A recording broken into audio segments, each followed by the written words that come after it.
about that country feeling. You know what Hi, this is It Takes a Village. So welcome again. We ask what's in Santa Barbara, who's in Santa Barbara, what is needed in Santa Barbara, and what resources are available. We can get to know more, maybe have different points of view.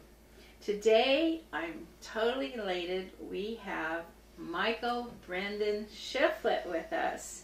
And a little note that's okay for you to know is, besides a magnificent musician, guitar teacher at Jensen's Music, he also produces It Takes a Village. So, hello, welcome, Michael. How are you? Hello, Bonnie. I'm great. It's an honor to be here. Thank you, thank you. I'm going to read you some questions. Okay. And one is there a primary activity that you find yourself engaged in? Well, throughout my life, it seems to be pretty musical. I don't know what the real original reason for that is. I think that there's certain things that a lot of us naturally kind of drift towards. The natural course that my life tends to drift towards is music. I'm also a big film buff, and I like literature, and I tend to be attracted to the arts, but in particular, my strength is music. Did your parents have an interest in music? Yes, very much so. I think for one thing, at the risk of tooting my own horn, I think my childhood and early adolescent years sort of coincided with a very fertile time in Western musical culture and just culture in general. So music was omnipresent in the culture. In a way, I'm afraid that it isn't now. We seem to have drifted away from that more towards technology, which I think is a shame. But yeah, there was always music in the house. My parents did not play any musical instruments, but they were both really into it, and they both had, between the two of them, even before they met, they had extensive record collections. Remember records, people? I heard that your mother had an interest in French music. Well, she was very interested in all things French. I think she's a bit of, well, she's definitely, to this day, a bit of a Francophile.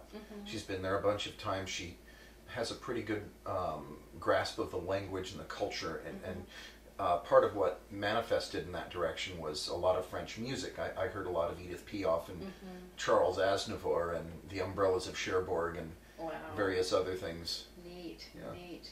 You know, I also heard a story of a road trip. Do you want to tell about some ukuleles in the back of a car? That road trip. Yes. Yeah, this would have been around, well, at the risk of dating myself, this would have been about 1976, and we were on vacation, and my father was a professor at University of Maryland, so it was summertime.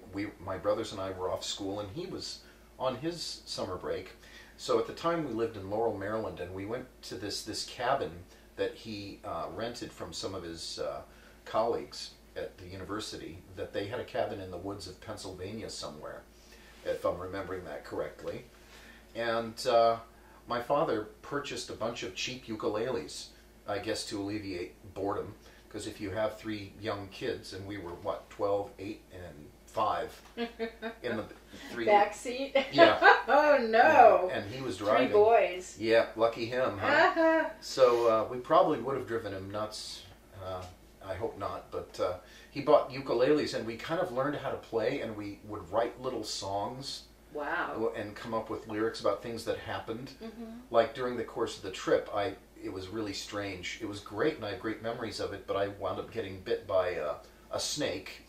That was my fault, and I got a real bad case of poison oak. Ooh. That made my whole face swell up. And so we wrote songs about that. Vacation time. So we were kind of back there strumming and singing away about various things that we encountered. Amazing. That was really great fun. It's amazing to arm your children with ukuleles in a car. Yeah. When did you come to Santa Barbara? Well, I was born here. All three of us, my brothers and I, were all pretty much born and raised, but in between that, we tended to move around a lot thanks to my dad's profession. He was always either going to various universities or getting a professorship somewhere. And so we pretty much never spent much time in any one spot.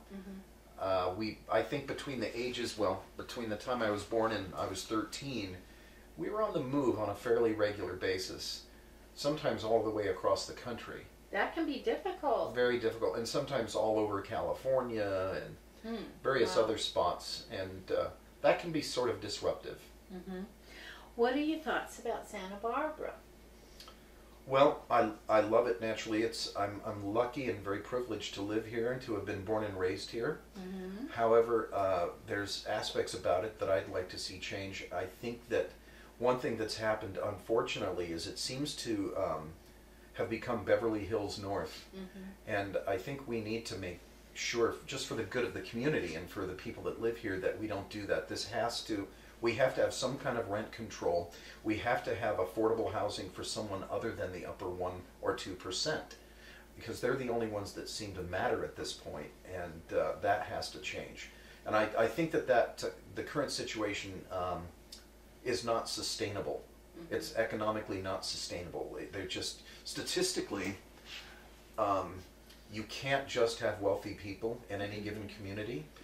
And as a whole, beyond Santa Barbara, I think as a country, as a society, I think we need to be mindful of the fact that without an active, functioning middle class, the economy is doomed.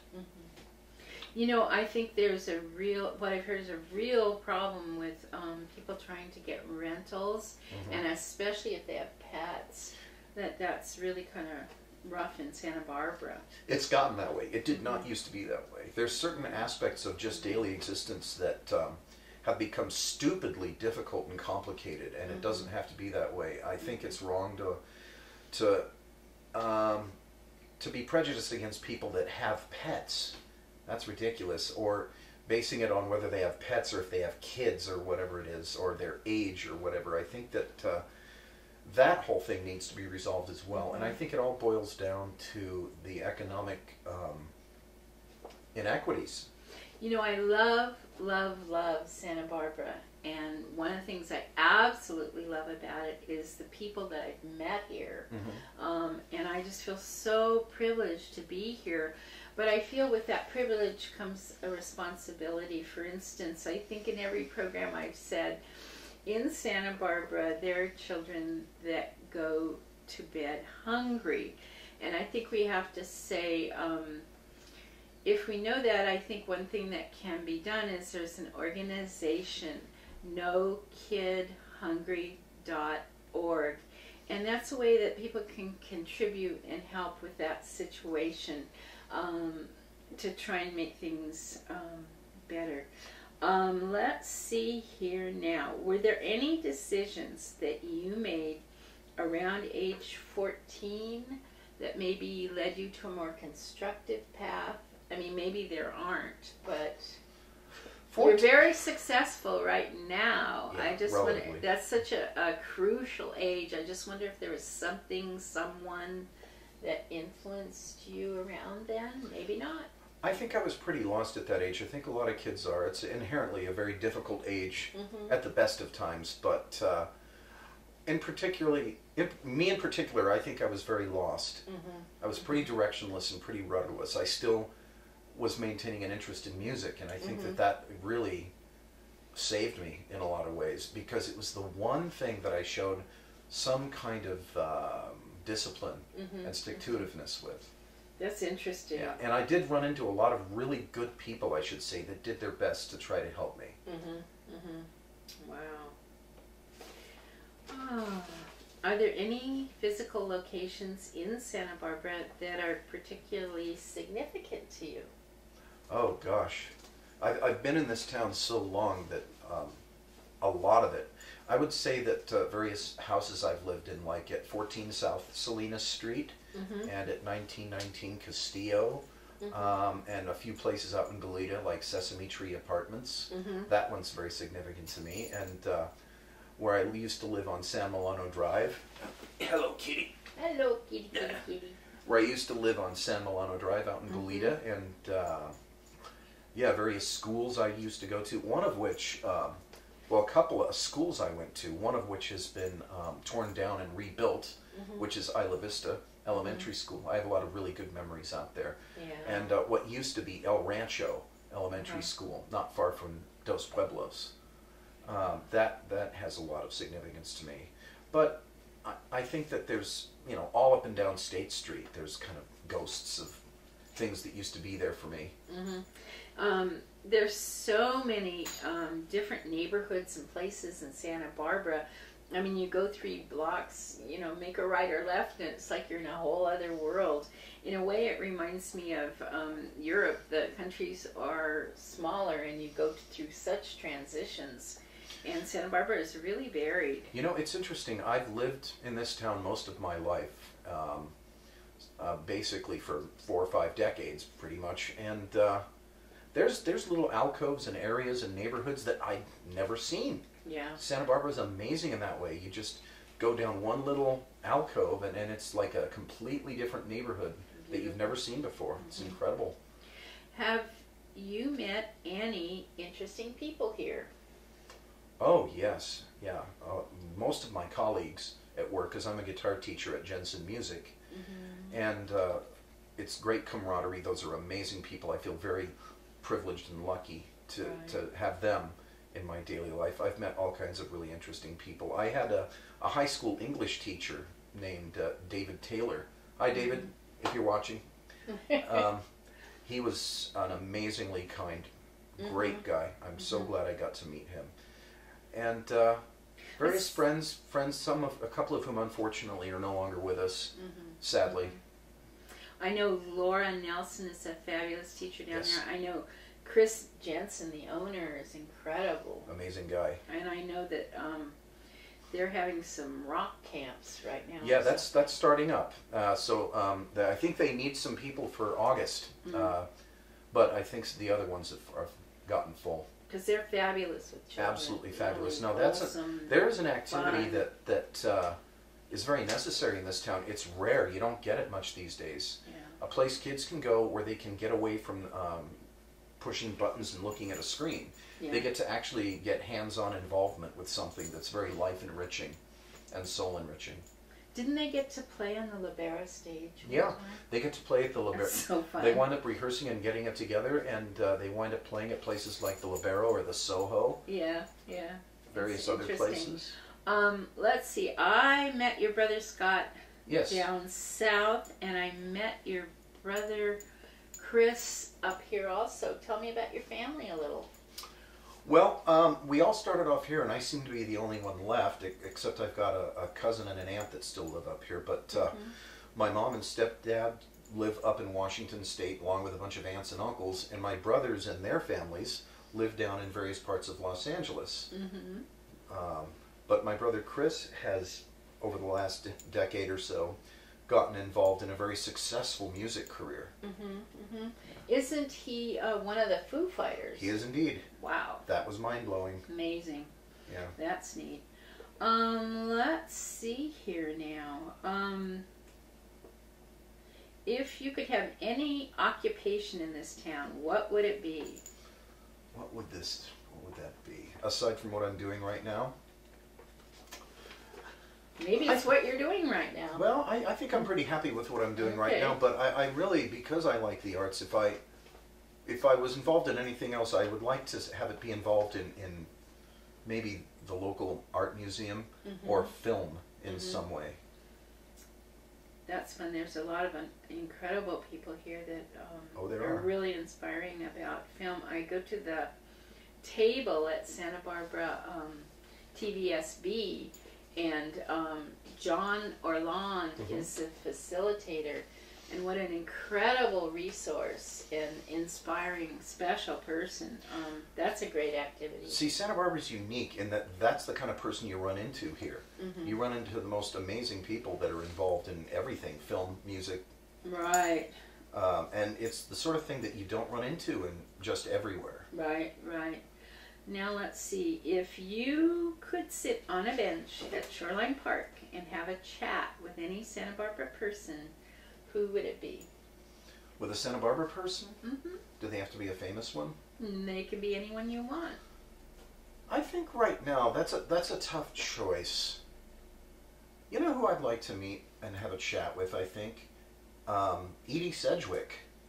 That would have to be a ghost, I think. Yeah. Yes. Well, Yes. anyone living or dead. Right, if true. I could, Yes, If yes. I could, I would like to have met her. She seems really interesting, kind of a sad, tragic figure. And Yeah. from what I hear, a really good person. That's what I heard. But too. fascinating. Yeah, yeah. When I answer that, sometimes I think of Eisenstadt. He's head of Pacifica. He's fantastic. Yeah, the dream tending. Yeah. He would be fascinating to talk to because that's another topic that's near and dear to me. Yeah. I've always been fascinated with dreams. Yeah. Okay. I think we're getting to the end of our time. Uh-oh. If you had an extra $1 million you wanted to donate, what Santa Barbara charity would receive it? You know what? I think I would give half of it to Jensen Music. Mm-hmm. That would be great. That's a great thing to have. We need to, I think there's things that due to some of the technological so-called advancements, we're starting to lose certain things that are just so precious and valuable. We need to maintain, I think, record stores, bookshops, and music stores. Yes. If you don't have those, you don't have a culture and you don't have a civilization. But I would donate it to that, and I think I would also donate the other half to some kind of affordable housing project. Something to promote affordable housing, because that's a topic that isn't going to go away, and it's going to have to be dealt with. And it's just because of sheer greed and short-sightedness that we found ourselves in this position. I heard Seymour Duncan is contributing to instruments to get them into the public school, and Brilliant. I heard Jeff Bridges is involved with No Kid Hungry. Excellent. So there are really some great efforts going on to help people also. Yeah. Let's see. I think we're right at the end here where I must ask you, and I'll do a poem in a minute, but Okay. Are there any questions I missed or things that you would like to add? Things I would like to add. Oh, gosh. Well, no, I can't think of anything offhand. I wish I could. I'm sure that later on I'll... 24 hours. You know, at about 3 o'clock in the morning I'll think of something, because, you know, I'm usually such an opinionated blabbermouth that I'm not sure of ideas. No, you're fantastic, and I so want to thank you for being here. Thank you. And, it's my pleasure. Okie dokie. I think what I would like to add here is to read a poem, and the title of this is Kindness, Kindness, Kindness. And it says, how many times have we heard the word? How many contacts have surrounded kindness? You must be kind. I don't think he is kind. She would have been more kind. That was not a kind thing to do. She has a kind heart. Has the being of kindness arrived at your person? Has it been that familiar stranger, like the phrase, but for the kindness of strangers? Have you felt the kindness of strangers as if it kept you intact? It made your very being survive. Their kindness held you together like a puzzle about to shatter, but for the kindness of strangers, made it a world worth living in. But for the kindness of strangers, formed the decision to live on. Kindness is something to pass on. It is a gift that replenishes like waterfalls. Receive it with grace, silent if need be. As she said, it will find you. Love will find you. Be there for it. The friend, the glove, the companion. It's like silk falling off a warm belly. Let it be. Thank you. Excellent. Okie doke. So, thank you so much for being with us at It Takes the Village. Thank you, Michael Brendan Shiflett. And take care of Santa Barbara. It's your village. Remember that.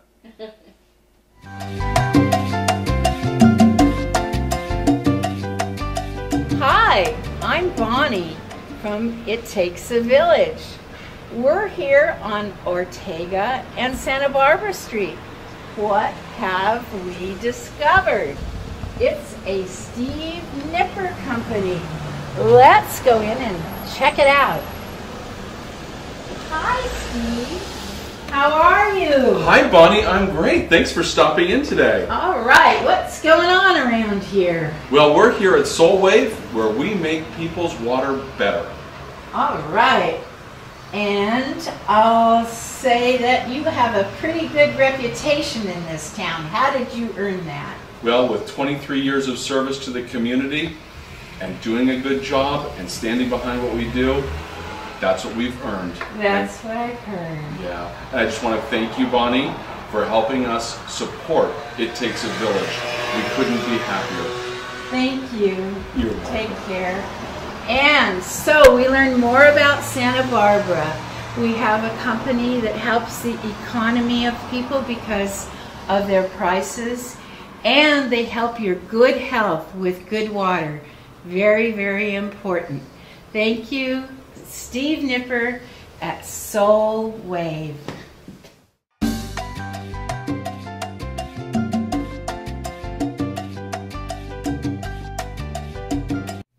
Hi, I'm Chris Jensen from Jensen's Guitar and Music Company, and I'm proud to sponsor It Takes a Village. And just so you know where we are, here's my card.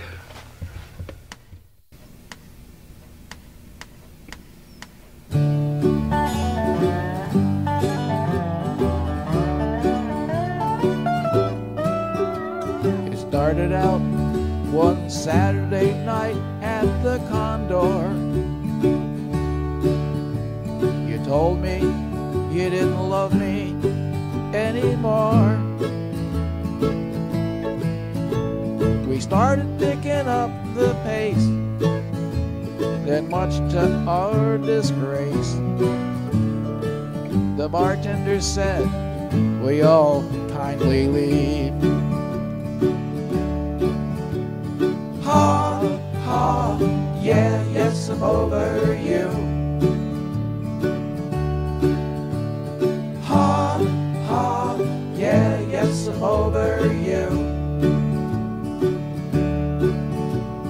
Ha, ha, yeah, yes, I'm over you. And I'm thanking God that I'm over you. We went on over to your mom's trailer condo. Pretty soon, a coffee table flew. Well, the neighbors, they called the cops. They made it stop. And then your dog bit off my shoe. Ha, ha, yeah, yes, I'm over you. Ha, ha, yeah, yes, I'm over you. Ha, ha, yeah, yes, I'm over you. And I'm thanking God that I'm over you.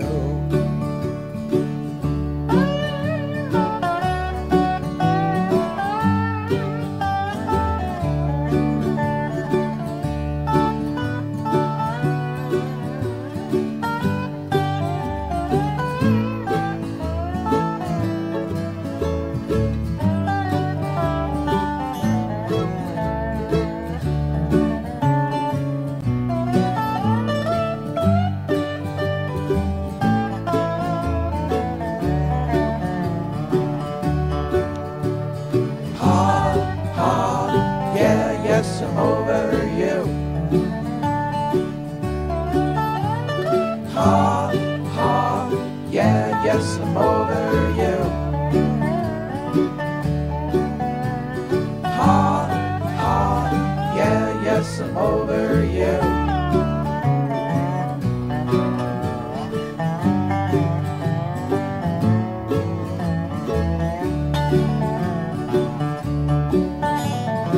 moral of the story is there is no moral. I'll leave that to those folks on Fox News. Another man might have been angry, another man might have been blue. Me, I just went out and bought some shoes. Ha, ha, yeah, yes, I'm over you. Ha, ha, yeah, yes, I'm over you. Ha, ha, yeah, yes, I'm over you. I do. And I'm thanking God that I'm over you.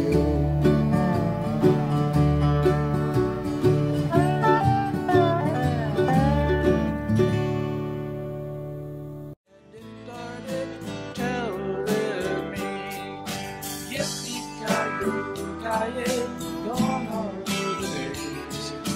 Right there playing with Jimmy and Tom. Yippee-ki-yay, gone are the days. Living and being with Daddy and Mom. They have the old records of Hoppy and Gene. They've got that country feeling, you know what I mean. Every